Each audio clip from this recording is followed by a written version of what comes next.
Tuan Puan pernah ke tengok aplikasi Public Gold dekat App Store ataupun Play Store? Bila anda mau daftar akaun baru, dekat bahagian sign up akan muncul ruang yang perlukan introducer PG code. Apa fungsi dia ni? Boleh ke daftar tanpa introducer?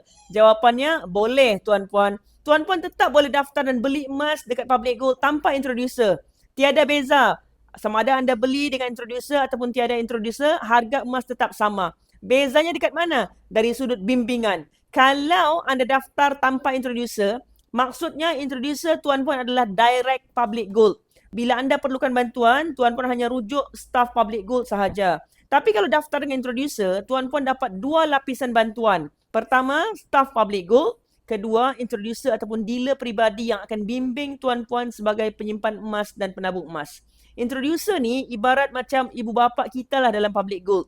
Introducer akan tunjukkan bila masa sesuai mau beli, bila masa sesuai untuk jual, tempat terbaik untuk beli, tempat terbaik untuk simpan, di mana tempat untuk pajak dan jual semula emas, cara untuk maksimumkan keuntungan simpanan emas. Sebab itulah penting untuk pilih introducer yang betul.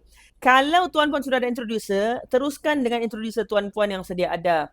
Tapi kalau Tuan Puan belum ada introducer dan mau mulakan menabung, boleh isi PG code saya PG00134912 dan saya akan bantu guide anda. Mau mulakan menabung serendah RM100 dan tiada komitmen bulanan, isi beg biru, saya bantu anda. Moga kekayaan anda terus berkembang dengan ilmu. Follow for more tips.